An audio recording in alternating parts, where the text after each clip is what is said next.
In the year of 2022 alone, I received a total of 5 rejection letters, bringing the total number of rejection to 7.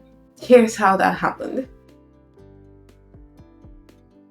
Ever since I was young, it has always been my dream to study abroad and travel, meet new people, and experience new cultures.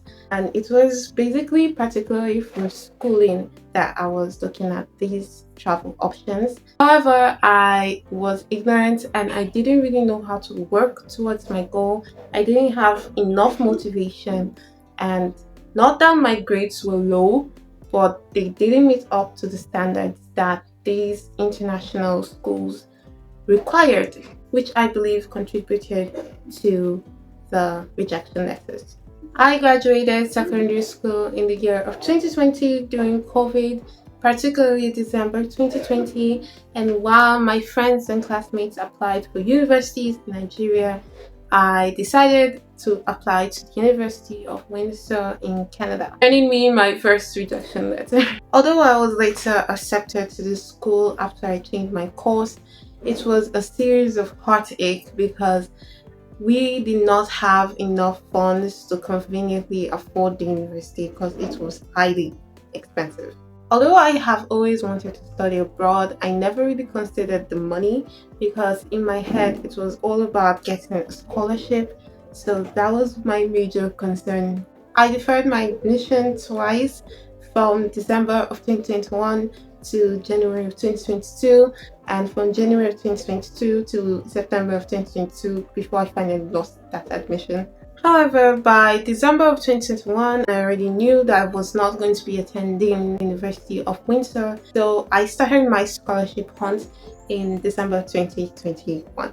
The goal was to enter school in September of 2022, and so if you know how the international admission process works, you have to start the year before you want to enter. So I started December 2021 looking for scholarships. I applied for a total of 5 international scholarships, with Hungary being the focus and offering 2 of those scholarships, of which I was qualified for both of them.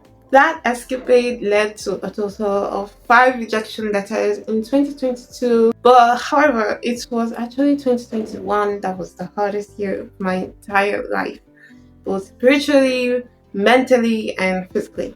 Basically speaking, I was battered. I was too scared to dream, too scared to fail, too scared to even eat, that I went through a mild eating disorder in that period of time.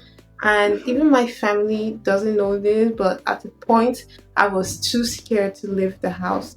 I remember one time my mom told me to take out the trash, and I literally could not take it out because I was scared to step out of the house, and I just left it there and went back into the house. I did not step out of the house. That's how scared I was in 2021. I wish I could give you a magic formula with which I came out of this situation, but I really can't because it was a long process and it took time. It actually began with a church program called Impact that I attended in January of 2022. Now, I know I am not a faith-based channel. I am a Christian, but that is not what my channel is based off on. But I just have to be completely honest with you guys. This program was unlike any other I've ever attended.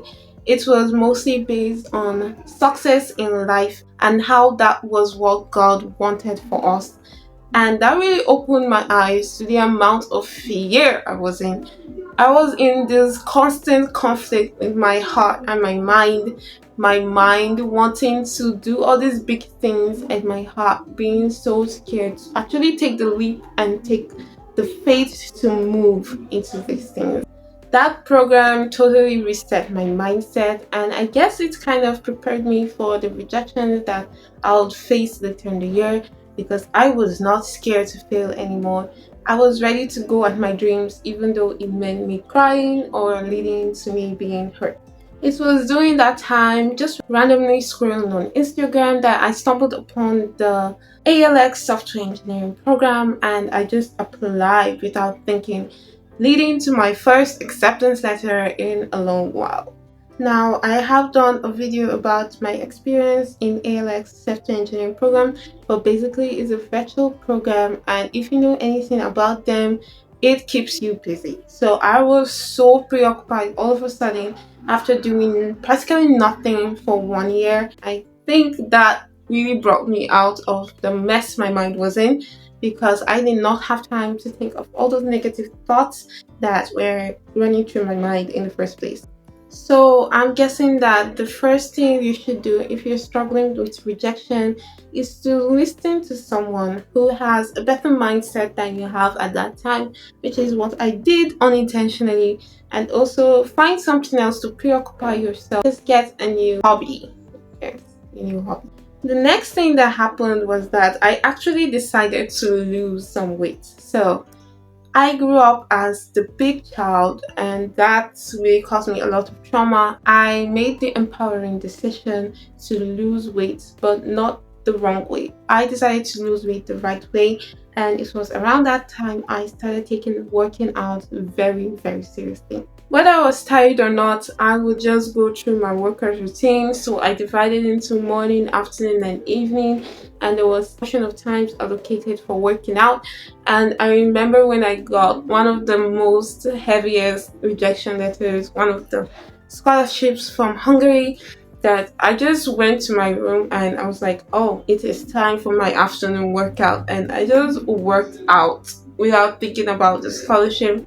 That's how determined I was, and I did put off some weight, a lot actually. I had a workout to do, guys, and I just went ahead and did that workout.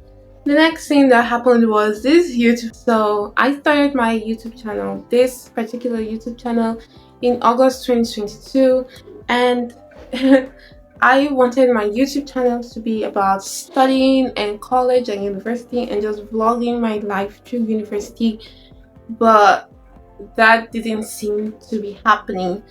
However, I decided to just give it a go and start my YouTube channel, not knowing if I would even begin school in September of 2022. I had absolutely no idea whatsoever what I would be doing if I did not get into Rejection University, or any university for that matter. I just gave it a go and just started my YouTube channel. So I had one more thing on my plate. So, fun fact, I actually applied for only one university. My mind was set on studying abroad in an international country, so I was not ready to write JAM. Actually, I did not write JAM in 2021, and the only reason I wrote JAM in 2022 was because my pastor advised me to. Like I said, my life was kind of a mess. I had completely no idea what I was doing, that my mom just randomly, kind of randomly picked Redeemers University for me. So I took their UTME examination, and just so you know, I did not have any connection whatsoever inside the school. So that was going to be purely based on my efforts and God's grace. It was a hellish exam, very difficult. I don't know why it was. That was my mindset. I didn't think I was going to get in, because when I calculated my scores, I was just above the cutoff mark. And if that school was a little bit more competitive, I don't think I would have entered. And so when the admissions decision came out for Redeemers University, I have already set my mind to see your rejection letter, like I have been getting the past few months in 2022. But actually, it was an acceptance, which was very different from what I expected. This is September 2023, and I have officially completed my freshman year, my first year at university. So it's been great, and I'm really grateful for the opportunity that I've had. Now, it's been a little bit difficult being about 3 years older than most of my classmates, but I am proudly a 200 level computer science student at the Redeemers University, and I am 20 years old. One thing I've learned through this experience is to not limit your dream. Dream big as you possibly can, and then bigger. And do everything you can possibly to work towards that goal and that dream to achieve it. I have a friend who so badly wanted to get into psychology, but her family wanted her to do something different, and she didn't have good grades.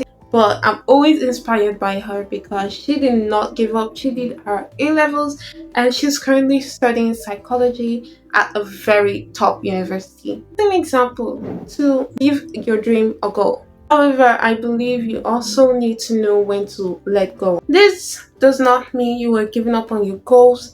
It means you're setting them aside for a while because this might not be the right time for those goals to come true. You are using what you have currently in your hands. You are going to the school that you actually have admission to and you can afford, even though it's not initially what you wanted. And just knowing that everything is somehow going to work out at the end. I had so much peace from just letting go of that little obsession, and just moving on with what I have right now.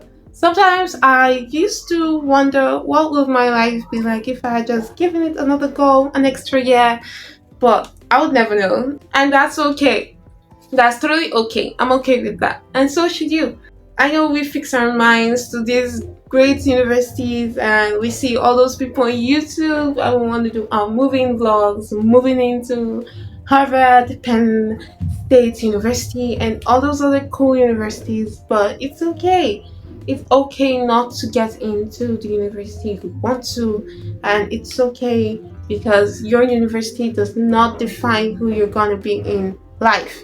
It doesn't matter where you go to, what matters is what you choose your life to become. My life got so much better and easier with just letting go and focusing my energy on different areas of my life that I want to see growing and taking those little steps every day to fulfilling my goals. This was a pretty long video. I hope I did not bore you.